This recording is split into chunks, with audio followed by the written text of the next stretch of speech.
Hi, good evening, everyone. So today I'm going to talk about the other common classifications of country. Other common माने क्या?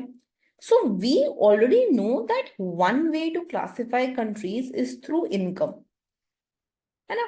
एक तो तरीका है कि हम income से countries को classify करें.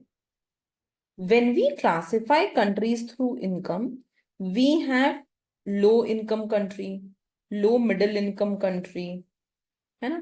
Then we have middle income countries and then we have high income countries. ये अलग अलग कंट्रीज हैं. अब एक और भी आ गया, very high income countries. So we know that one way to classify countries is through income, but there can be other ways also to go ahead and classify the countries. और भी तरीके हो सकते हैं जिससे हम countries को classify करें. One such way to go ahead and to classify the countries is G7 and G20. Beta, what is G7? G7 basically is the group of 7 largest developed countries. This is homework for everyone, that you will name these 7 largest developed countries. ठीक है? So अगर हम सिर्फ 7 largest developed countries को लें, top 7 largest developed countries, if we take 7 largest developed countries, that is called as G7. Then we have G20, right? So G20 is basically the expanded group of 20 countries that also include large middle income countries. अगर हम 20 countries को ले लें, हाँ, 7 में सिर्फ top 7, 20 में we also include large middle income countries, तो वो G20 हो गया. Then we have least developed countries. That is the other way of classifying them. There are 47 countries जिसको हम least developed countries में बोलते हैं. 33 in Africa, 9 in Asia, 4 Pacific Oceania, and then we have Haiti. ठीक है, ये हो गई हमारी least developed countries as of 2018. Why is it important to mention the year? बेटा क्यों important है कि हम year mention करें? Because these least developed countries can also become middle income countries with time. With time they can also become developing. तो ये बहुत जरूरी है कि हम ये बताएं कि which year they were least developed, so that we can mention that when they can go ahead and change their category also. For least income countries, they have low income, they have low amount of people who are healthy, low level of education, and they have high economic vulnerability. High economic vulnerability means what? कि easily लोग poverty के अंदर आ सकते हैं, right? Conditions are improving in these countries even though slowly and unevenly. तो वही मैंने आपको बोला ना कि हमें year mention करना जरूरी है. It is important to mention the year because at any point these countries can go from being underdeveloped to being developed. कभी भी वो underdevelopment से development की तरफ जा सकती हैं. Some have also graduated. Graduated means उनका with time they are moving out of this category of the low developed in low income countries. हाँ, इस category से बाहर जाती जा रही हैं. They are becoming graduated now, right? So when will they graduate? Once the gross national income per capita exceeds 1230. अगर gross national income per capita 1230 को exceed कर जाएगा तो वो इस category से बाहर हो जाएंगी least developed countries के. The third way of categorizing is landlocked and small islands. Landlocked is that country which through nowhere has any access to the ocean, any access to the water. उनके किसी भी land का कोई भी part, it should not be touching the water. ठीक है? So there are 30 landlocked developing countries. They have no direct access to the ocean. ठीक है? Homework again. बेटा you will give me examples. आप मुझे बताओगे कुछ landlocked countries के examples. Then you have small island developing states. These are those islands which are not having very big size, and island means it has access to water from all sides. है ना, वो पानी के बीचों बीच है. It has access to water from all sides. So there are 39 states or 39 small countries which are called as small island developing country states, and they're located at Caribbean, Pacific, and Atlantic. The next way of classifying them is called as heavily indebted poor countries. These are those countries जिन्होंने बहुत ज्यादा loan लिया हुआ है, highly indebted हैं, दूसरों के उधारी के नीचे हैं. They are highly indebted countries. So countries which have received special consideration for assistance program according to international agreements. As of 2019, there are 39 HIPC. तो 39 heavily indebted poor countries exist करती हैं. Again, homework बेटा. You will give me example of these countries. ठीक है. Newly industrializing countries. ये वो countries हैं जिनमें अभी अभी मैन्युफैक्चरिंग शुरू हुई है, जहां पे अभी अभी इंडस्ट्रीज बननी शुरू हुई हैं, जो मैन्युफैक्चरिंग की अर्ली स्टेज पे है. So these are those countries which are on the early stage of manufacturing, which have just started manufacturing, which are doing export-led manufacturing. मतलब अभी तक तो अपनी कंट्री के लिए बनाते थे, अब बाहर बेचने के लिए बना रहे हैं. They are producing for the purpose of exporting. South Korea and Taiwan are such examples. Then you have something which is known as emerging markets. Emerging market is the term which was coined by International Finance Corporation. IFC ने इस term को बनाया है. And this is also, what is IFC बेटा? IFC is the private sector arm of World Bank Group.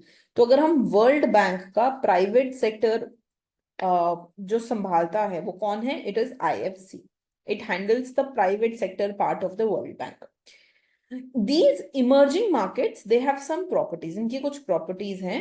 So the first property of these emerging market is presence of active stock and bond market. तो यहाँ पर बहुत ज्यादा stock market और bond market का presence है. बहुत ज्यादा stock market में deal किया जाता है. Right? Now we need to here highlight an important part here, that referring to nation as emerging market basically enables that we are not focusing on the non-market priorities. मतलब अगर मैं सारा focus सिर्फ इस बात पे डाल दूं कि किस मार्केट में स्टॉक मार्केट बहुत अच्छा है, किस कंट्री में स्टॉक मार्केट बहुत अच्छा है, तो इसका मतलब ये हो जाता है कि हम नॉन मार्केट प्रायोरिटी, जैसे हम एजुकेशन, हेल्थ, न्यूट्रिशन, इन चीजों से फोकस हटा रहे हैं. पर ये करना एक ठीक चीज नहीं होगा. Right? Let me repeat my point. So when we go ahead and when we say that we are putting our entire focus on the stock and bond market, we are defining emerging markets by having a very big stock and bond market. Then it means that we are saying that other things like health, nutrition and education, they are not important. हम ये कह रहे हैं कि health, education, nutrition ये चीजें मायने ही नहीं रखती. These are not important in the process of development, which is incorrect, right? Similarly, we say that these are those countries where there is a lot of financial sector. Right. तो financial sector होना एक important part तो है. Financial sector is important for growth, but it is not the only important factor. सिर्फ financial sector होना ही important नहीं है, बाकी चीजें होना भी इंपॉर्टेंट है. Right. So financial deepening is important, but it is not the only factor. समझ रहे हो बात को? So this is what is said here. Now there is something which is called as frontier market. Frontier market, तो एक तो हो गया emerging market. यहाँ पे बहुत अच्छा फाइनेंशियल सेक्टर होता है, स्टॉक मार्केट, बॉन्ड मार्केट बहुत अच्छा होता है. इससे थोड़ा ही कम, a little less than the emerging market is the frontier market. So frontier market is basically smaller, riskier or more illiquid capital market as compared to emerging market. So as compared to emerging market, अगर हम emerging market से compare करें तो frontier market is small and a little more riskier. ठीक है. Different rating agencies and investment groups classify countries differently, and countries may be moved depending on year to year financial level. So ऐसा हो सकता है that some country which was earlier a frontier market has now converted itself into an emerging market. So with time to time the category to which a country belongs, जिस category में एक country होती है, time to time वो category भी बदल सकती है, वो कंट्री जिस कैटेगरी में है वो बदलती जाती है, right? So also different agencies can put the same country in different categories. जैसे एजेंसी XYZ के अकॉर्डिंग इंडिया डेवलपिंग कंट्री होगी, बट एजेंसी YZ के अकॉर्डिंग इंडिया सपोज एक डेवलप्ड कंट्री होगी। तो डिफरेंट एजेंसीज जिस तरीके से कंट्रीज को रेट करती हैं वो भी काफी अलग है, it is also very different, and that is why the same country can be classified differently. Is this clear? The last one, which will be the topic of my next class, is human development level. So we can also categorize the countries based on something which is known as human development index. हम countries को HDI के हिसाब से भी classify कर सकते हैं। Human Development Index में basically we go ahead and we use something known as it is given by UNDP, United Nation Development Program ने HDI को दिया था। Homework question for everyone, you will tell me which economist gave Human Development Index। आप मुझे search करके बताओगे कि कौन से इकोनॉमिस्ट ने ह्यूमन डेवलपमेंट इंडेक्स दिया, बनाया, हाँ, and in which year. Most of you were not born in that year, ठीक है? मुझे बताओगे कि किस साल में, maybe you were also born, I am not sure. नहीं, you are 2000 kids, I think so. नहीं, यू वर नॉट born, ठीक है? So you need to tell me which year human development index came, कौन से साल में ये बनाया गया, ठीक है? So it goes ahead and it gives priority to three things, तीन चीजों को वो प्रायोरिटी देता है, health, education and income. What is the formula for Human Development Index? I will discuss in the next video lecture. अभी के लिए बस ये तीन चीजें याद रखो, that it categorizes country based on health, education and income, ठीक है? And it categorizes country in four main categories: low human development index, medium human development index, high human development index and very high human development index, ठीक है बेटा? Okay बच्चे, thank you.